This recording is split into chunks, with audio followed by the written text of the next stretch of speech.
Fala galerinha, tudo bem com vocês? Aqui é o professor Cristian do Colégio Liceu e hoje a gente vai apresentar sobre cinemática, tá bom? A cinemática é a parte da física que vai estudar o movimento em si de um corpo, tá bom? Como que vai acontecer aquele movimento. E a partir desse conhecimento, a gente vai começar com um referencial, que no meu ponto de vista é extremamente importante e essencial para as demais grandezas que a gente for estudar, para os demais conceitos que a gente for estudar. O referencial é o meu mapeamento do meu espaço amostral, ou seja, é vocês localizar ponto a ponto aquela situação em estudo, ou seja, esse daqui é o mapa do DF, onde apresenta onde apresenta, no caso, as cidades satélites em cada situação aqui, tá bom? Em cada distribuição de região. E aí eu estou localizando, né, no meu mapa, na minha situação aqui, tranquilo? Vamos supor também uma outra situação que eu fale. Eu vou sair do Colégio Liceu aqui agora e vou para a minha casa. Então eu estou, no caso, localizando no meu espaço, que é o DF, onde é o Colégio Liceu, e um outro espaço que vai ser o quê? Vai ser a sua casa, tá bom? Posição vai ser o lugar ocupado por um corpo, ou seja, voltando aqui nesse slide anterior, é você localizar um ponto dentro aqui, no caso, o meu mapa. Então, se eu botar aqui um pontinho aqui, ó, esse ponto é uma localização do meu espaço. Vou botar um xizinho melhor. Vai ser a posição onde eu me encontro no meu espaço referencial. Beleza?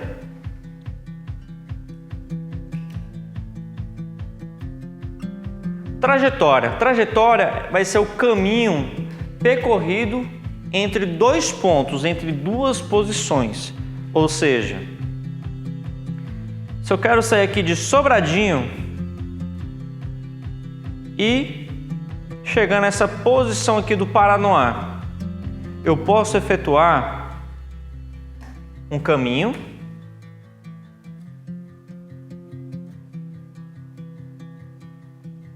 e chegar nesse ponto do Paranoá. Isso daqui é uma trajetória, pessoal. Então eu posso fazer outras trajetórias para chegar no mesmo ponto? Também posso fazer. Então eu posso chegar aqui, ó, e vir para cá numa outra trajetória.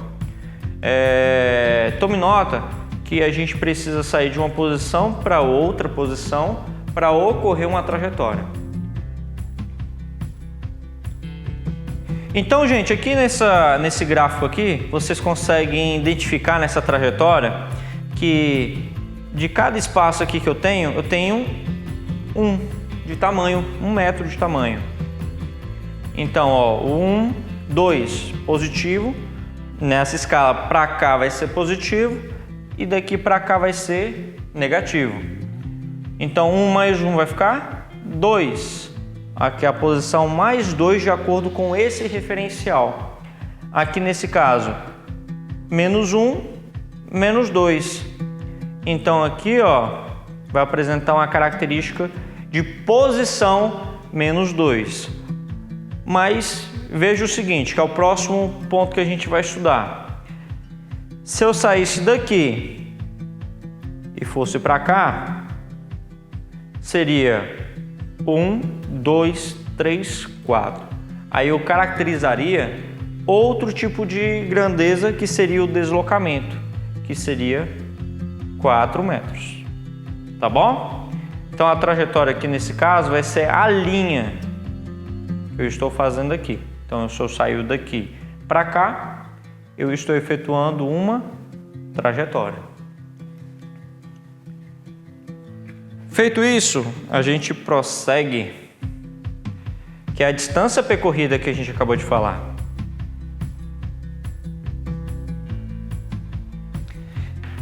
Essa distância percorrida vai ser a partir de uma trajetória, a partir de um caminho, onde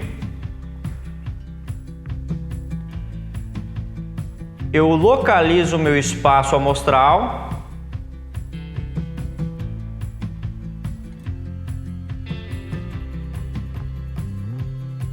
E a partir dessa localização, eu posso sair desse ponto aqui, ó, e efetuar essa trajetória até chegar aqui, ó. Eu efetuei 800 metros de deslocamento, ou seja, vai ser a posição final que eu me encontro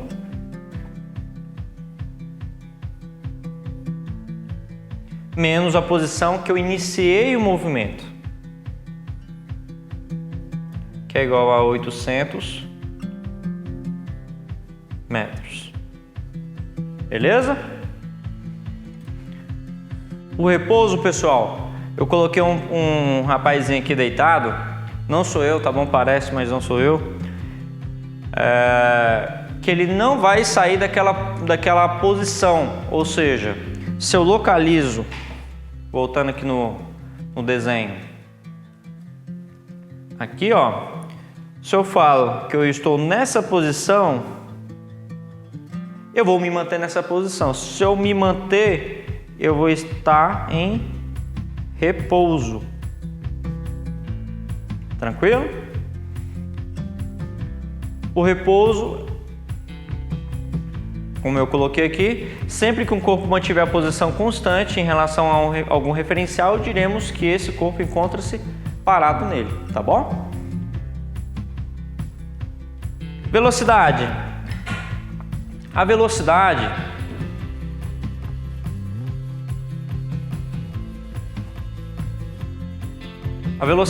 no caso, vai ser a observação entre duas grandezas, que é o deslocamento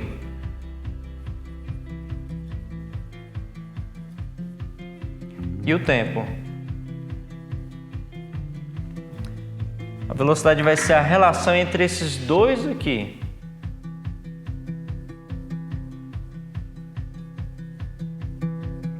Então, a velocidade é igual à variação do espaço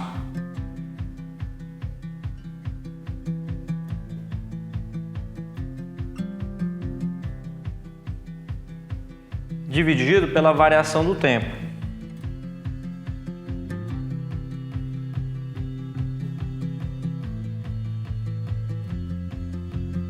Tranquilo?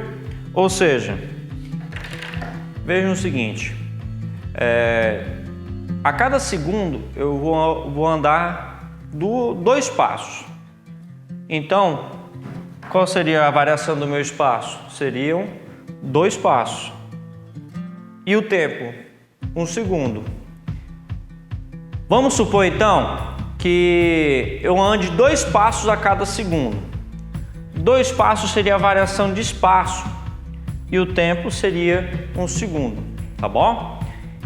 Vamos supor que eu ande 20 passos, ou seja, qual seria o tempo necessário para esses 20 passos, de acordo com a situação que eu falei anteriormente? Seria 10 segundos, né, pessoal? Porque 2 passos por segundo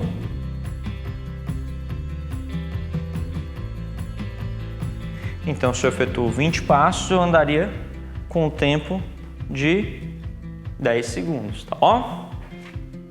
Partindo, conversão de velocidade de metros por segundo para quilômetros por hora, vocês vão multiplicar por 3,6 e de quilômetros por hora para metros por segundo, vocês vão dividir por 3,6. E aí, eu coloquei um exemplo aqui de 72 km por hora.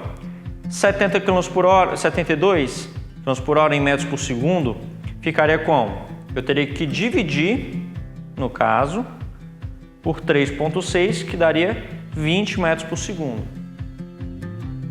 Exemplo 2, 40 metros por segundo em quilômetros por hora, ficaria como? 40, tá aqui, multiplicado por 3,6, ficaria 144 km por hora nessa multiplicação. A partir disso, a gente consegue determinar o que é um movimento uniforme. Movimento, no caso, é a caracterização de um deslocamento, de uma trajetória, tá bom? A partir de uma velocidade constante. E também a gente consegue determinar a função horária do movimento. Essa função horária é o seguinte: esse cidadão aqui é constante, porque é a posição que ele vai começar o movimento, e essa velocidade também aqui é constante.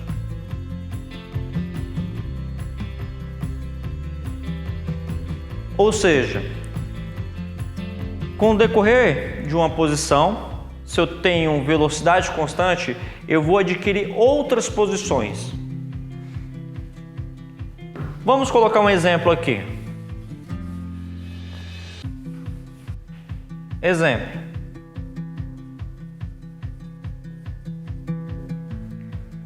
ST igual a 40 mais 20T.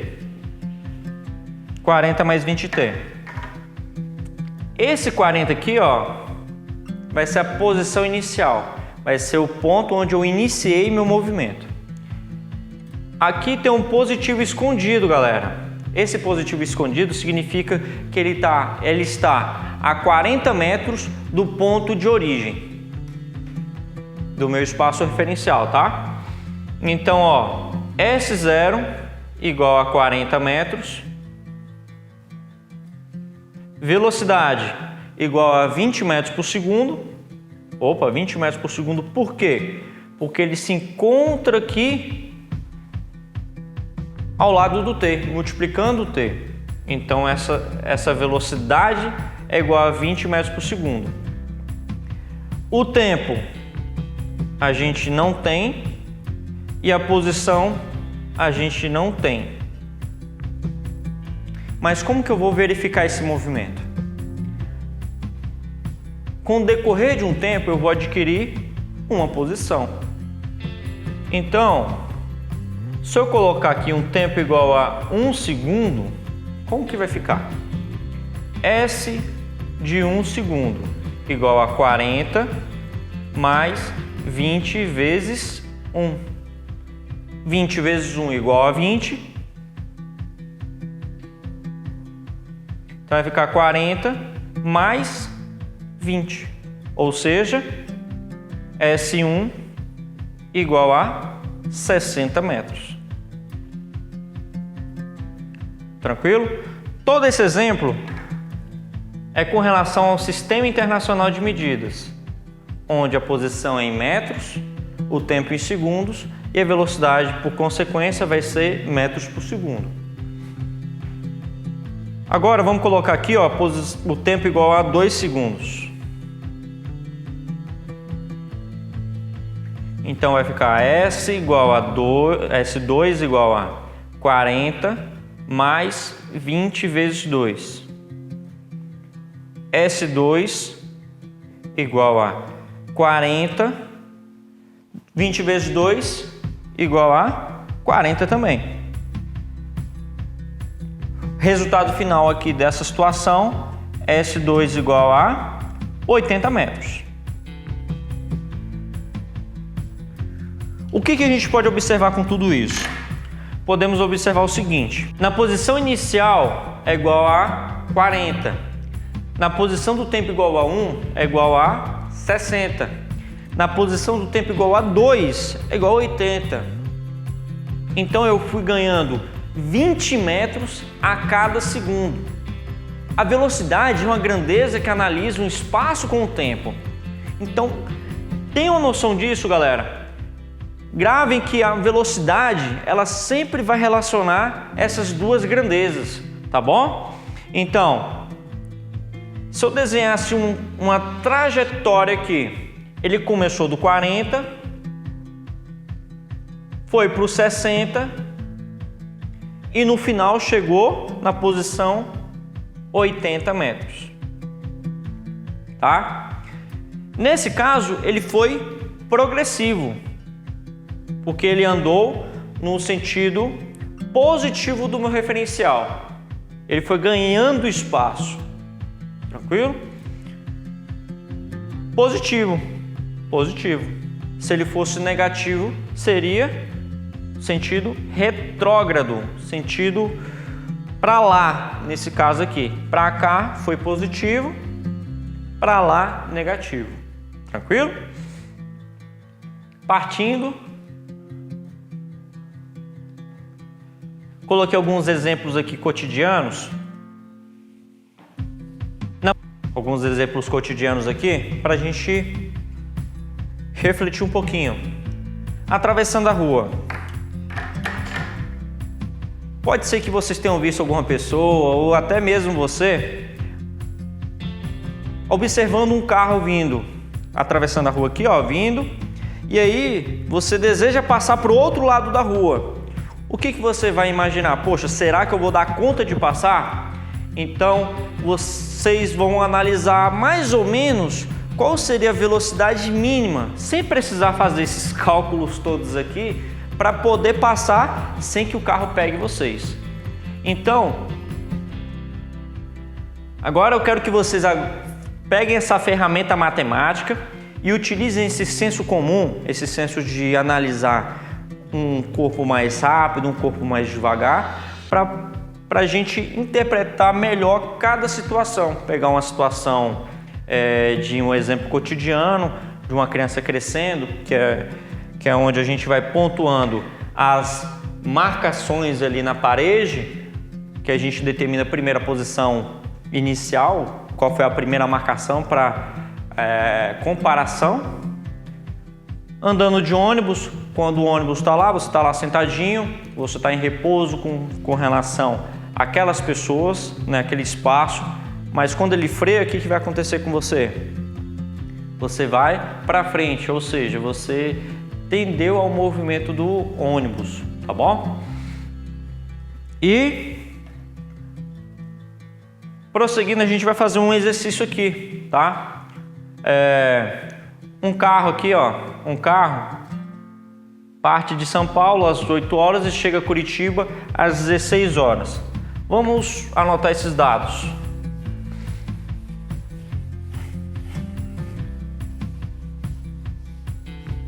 Aqui, ele sai às 8 horas.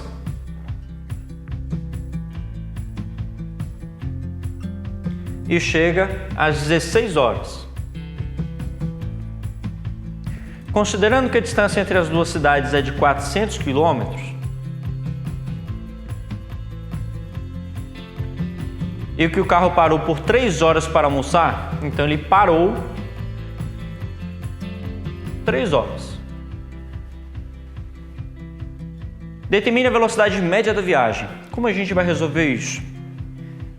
Eu vou resolver de duas maneiras. Aqui eu coloquei um tipo de solução, tá? Mas vamos resolver em duas situações. A primeira situação, a gente vai considerar esse tempo que ele ficou parado. E a partir disso, qual seria o tempo daqui até aqui, considerando essas 3 horas? Seria 8 horas, porque essas 3 horas estariam contadas no horário de saída e no horário de chegada. Então o tempo, a variação do tempo aqui, ó, é igual a quanto? 16 menos 8, que é igual a 8 horas. Essa foi a variação do tempo. Variação do espaço. Ele citou que do ponto que ele saiu até o ponto que ele chegou foi de 400 quilômetros. Então não interessa se ele saiu do 500, aqui no caso, e chegou no 900. Não interessa a posição aqui nesse caso. Interessa o deslocamento que ele efetuou, tá bom? Então ele fez 400 quilômetros de deslocamento em um tempo de 8 horas. Ou seja, qual seria a velocidade? A velocidade seria V igual a 400 dividido por 8 400 dividido por 8 é igual a 50 km por hora. Tranquilo? A segunda situação, eu vou dar um tempo porque eu vou apagar, tá?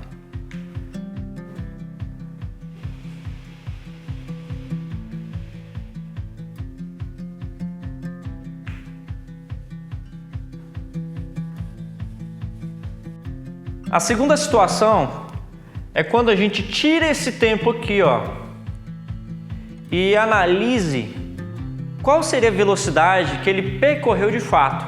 Tranquilo? Então, aquele ΔT que a gente achou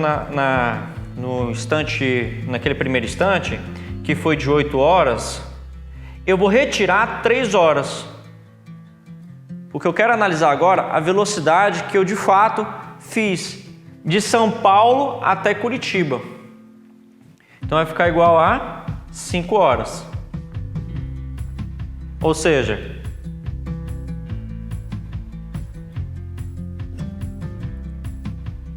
qual seria o ΔS? Igual a 400 km, que é o mesmo espaço que ele percorreu. Então a velocidade é igual a 400 km dividido por 5 horas, que daria um total de 80 km por hora. Então, no nosso primeiro instante, a gente calculou qual seria a velocidade, no caso, média, para percorrer os 400 km em 8 horas aqui, respeitando esses dois horários. Se a gente tirasse essas 3 horas aqui, ó, ficaria no total de 80 km por hora, que seria a velocidade útil que eu fiz de São Paulo até Curitiba. Ok? E o nosso próximo exercício é com relação à composição de um movimento, onde eu preciso analisar o tamanho da locomotiva. Galera, o tamanho da locomotiva vai ser o seguinte, vai ser o tamanho desse trem e os vagões. Vamos supor que esses vagões aqui representam esse retângulo aqui, ó. E a locomotiva em si é esse quadradinho aqui.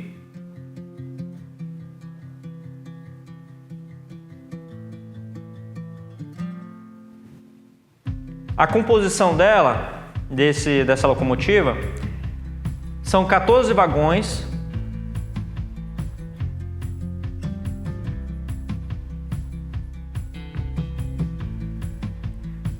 e esse quadradinho. E todos esses vagões e a locomotiva em si têm o mesmo tamanho. Tamanho igual a 12 metros. 12 metros para cada compartimento.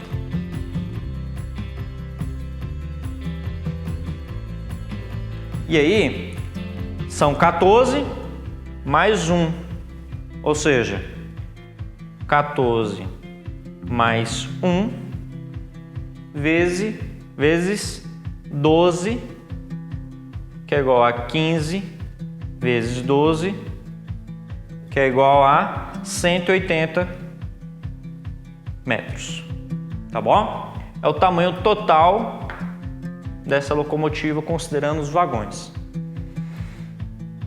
E ele apresenta uma velocidade igual a 10 metros por segundo. A composição inteira, gente, os 14 vagões e a locomotiva. Então, quanto tempo ele demora para atravessar o viaduto com 200 metros de comprimento? Ou seja, eu tenho um viaduto. Vamos fazer aqui. Ele vai ter que entrar dentro desse viaduto. E esse viaduto ele apresenta 200 metros de comprimento. O trem, a locomotiva em si,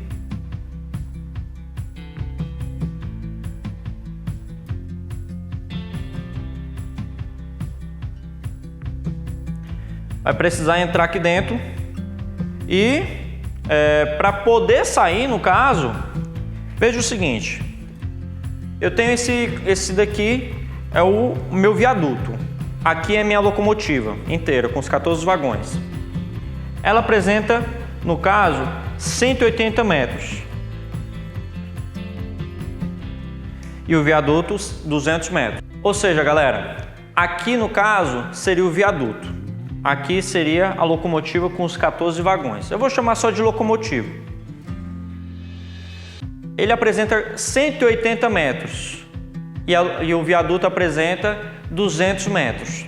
Aqui, a locomotiva ela precisa entrar, percorrer todo o espaço do viaduto e quando ela estiver saindo, ela precisa também percorrer todo o espaço da locomotiva. Ou seja, qual seria o espaço final que ela precisaria, a locomotiva, para sair do viaduto? 180 metros mais 200 metros. Então, o ΔS total é igual a 380 metros. Ou seja, a gente vai pegar a velocidade da locomotiva e o espaço que ela percorreu, que é 380. Então, a velocidade é igual a ΔS sobre ΔT, que é igual a 380 dividido por ΔT, sabendo que o V aqui no caso é igual a quanto? É igual a 10 metros por segundo. Ou seja, a gente vai trocar o tempo aqui, ó. Vamos fazer isso aqui, ó. O ΔT então vai ficar 380 dividido por 10, que é igual a 38 segundos. Tranquilo, galera? Então, 38 segundos para percorrer 380 metros numa velocidade de 10 metros por segundo. Então, galerinha, a gente resolveu aí essa questão e finalizamos o conteúdo de hoje. Agradeço a atenção de todos e até a próxima.